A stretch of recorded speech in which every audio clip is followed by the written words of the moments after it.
नमस्कार, 4 PM दिल्ली देख रहे हैं आप। मैं हूं आपके साथ शाहीन खान। दिल्ली के राउज एवेन्यू कोर्ट से भारतीय जनता पार्टी को बड़ा झटका लगा क्योंकि आम आदमी पार्टी के नेता और पूर्व स्वास्थ्य मंत्री सत्येंद्र जैन को जमानत मिल गई। जमानत मिलने के बाद उनका रिहाई का इंतजार था और खुद उनको रिहाई पर रिसीव करने के लिए दिल्ली की मुख्यमंत्री आतिशी और आम आदमी पार्टी के नेता मनीष सिसोदिया, संजय सिंह समेत तमाम विधायक उनको लेने के लिए तिहाड़ जेल पहुंचे। तिहाड़ जेल के बाहर तमाम नेताओं ने इंतजार किया और आम आदमी पार्टी ने इसे अपने हीरो का वेलकम बताया। जब सत्येंद्र जैन जेल से बाहर निकले उसके बाद जो तमाम वहां पर तस्वीरें थी वो देखने वाली थी। इस बीच अरविंद केजरीवाल ने सत्येंद्र जैन की रिहाई को लेकर के क्या कुछ बोला वो मैं आपको बता देती हूँ। अरविंद केजरीवाल बोल रहे हैं सत्येंद्र जैन को भी 2 साल से ज्यादा जेल में रहने के बाद बेल मिल गई है। इनका कसूर क्या था? इनके यहाँ कई बार रेड हुई, एक पैसा भी नहीं मिला। इनका कसूर सिर्फ इतना था कि इन्होंने मोहल्ला क्लिनिक बनाया और दिल्ली के सभी लोगों का पूरा इलाज मुफ्त करा दिया। मोहल्ला क्लिनिक बंद करने के लिए ही गरीबों को फ्री इलाज रोकने के लिए मोदी जी ने इन्हें जेल में डाला था, लेकिन भगवान हमारे साथ है, आज ये भी रिहा हो गए। साफ तौर पर अरविंद केजरीवाल वेलकम बैक सत्येंद्र जैन जी बोलते हुए नजर आ रहे हैं। यानी कि आम आदमी पार्टी के भीतर खुशी की लहर एक तरीके से मानी गई है कि सत्येंद्र जैन का विधानसभा चुनाव से पहले वापस आना। तो वहीं सभी को इंतजार था कि सत्येंद्र जैन क्या कुछ बोलेंगे जब वो बाहर निकलेंगे, क्योंकि जब भी आम आदमी पार्टी के तमाम नेता जेल से बाहर निकले, अरविंद केजरीवाल से लेकर मनीष सिसोदिया तो वहीं संजय सिंह, तमाम नेता जेल से बाहर निकल करके नजर आए हैं कि हमलावर रहे सीधा सीधा भारतीय जनता पार्टी पर और पीएम मोदी पर। तो इंतजार यही था कि सत्येंद्र जैन अब वो क्या बोलेंगे, यही सुनने के लिए तमाम लोग वहां पर थे। बता देते हैं सत्येंद्र जैन जम करके बीजेपी के ऊपर पूरी तरीके से हमलावर नजर आए। क्या कुछ सत्येंद्र जैन ने जेल से बाहर आने के बाद बोला वो मैं आपको बता देती हूँ। सत्येंद्र जैन साफ तौर पर कहते नजर आए कि अरविंद केजरीवाल जी ने सार्वजनिक रूप से कहा कि हम दबेंगे नहीं, हमने अन्याय के खिलाफ लड़ाई लड़ी, इसलिए उन्होंने हमें सलाखों के पीछे डाला।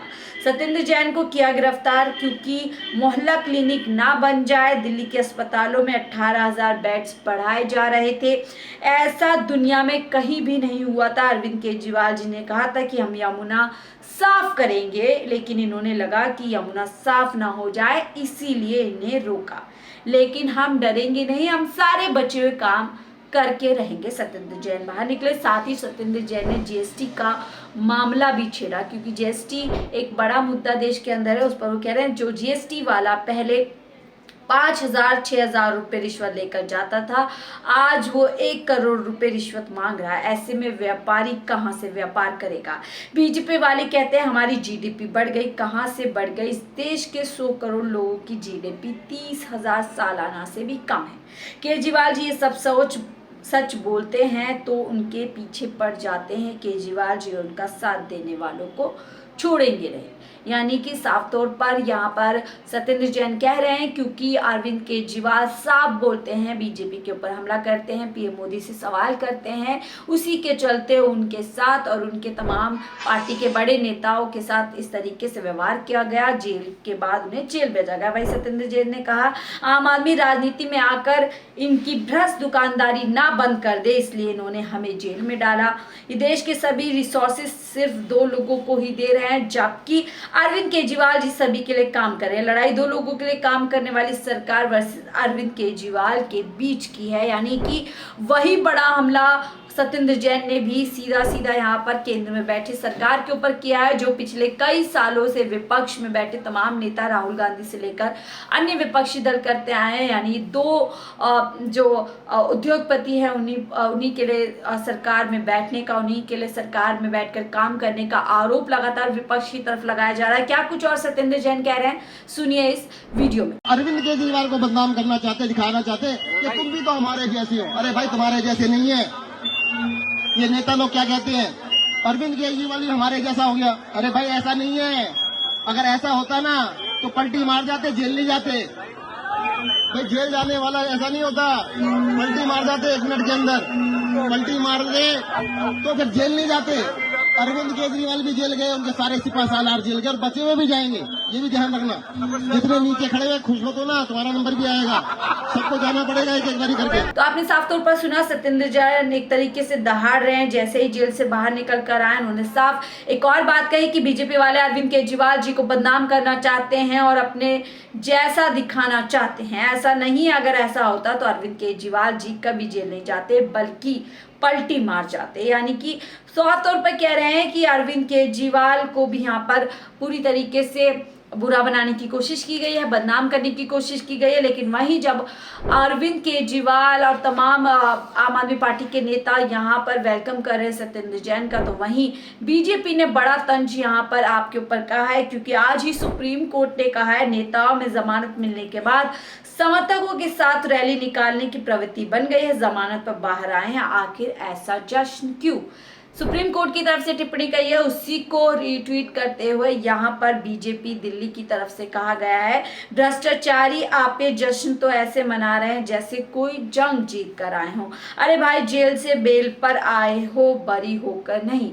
तमाम नेताओं के लिए आम आदमी पार्टी, जितने भी नेता आम आदमी पार्टी के जेल से बाहर आए, सभी के लिए बीजेपी की तरफ से यही बात की जाती है कि महज बेल पर आए हैं, बरी नहीं हुए हैं, जश्न मनाने की जरूरत है। जबकि आम आदमी पार्टी यही दलील देती हुई नजर आई है बार बार इन मुद्दों पर कि जेल से बेल मिलना अपने आप जो तमाम मुद्दे हैं, जो आरोप आम आदमी पार्टी के नेताओं पर लग रहे हैं, चाहे वो शराब घोटाले के हों, चाहे मनी लॉन्ड्रिंग के हो, वो आधारहीन है, यानी कि कोई भी उनका आधार नहीं है। जबकि बीजेपी का कहना है कि कि पूरी तरीके से केस खत्म नहीं हो जाता है अगर आम आदमी पार्टी के नेताओं को बेल मिल रही है। वो बेल पर जेल से आ रहे हैं, ना कि बरी होकर के आ रहे हैं। अब देखने वाली बात ये होगी, जिस तरीके से साफ तौर पर सत्येंद्र जैन हमलावर यहाँ पर नजर आ रहे हैं भारतीय जनता पार्टी के ऊपर, तो अब जब विधानसभा चुनाव होंगे तो तब किस तरीके से सत्येंद्र जैन की राजनीति रहती है, और साथ ही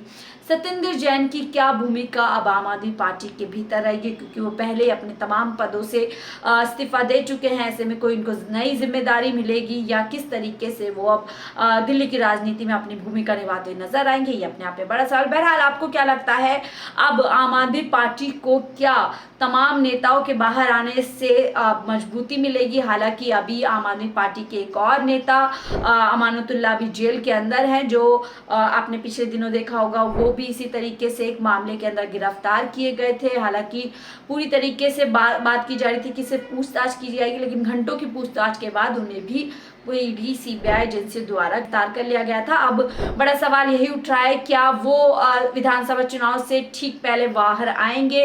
क्या आम आदमी पार्टी को अब मजबूती मिलेगी? क्या कुछ आम आदमी पार्टी का भविष्य अब दिल्ली के अंदर होने वाला है? ये अपने आप में बड़ा सवाल है। आपकी क्या राय, हमसे जरूर साझा कीजिएगा। फिलहाल के लिए मुझे दीजिए इजाजत। आप देख रहे थे 4 PM दिल्ली। नमस्कार।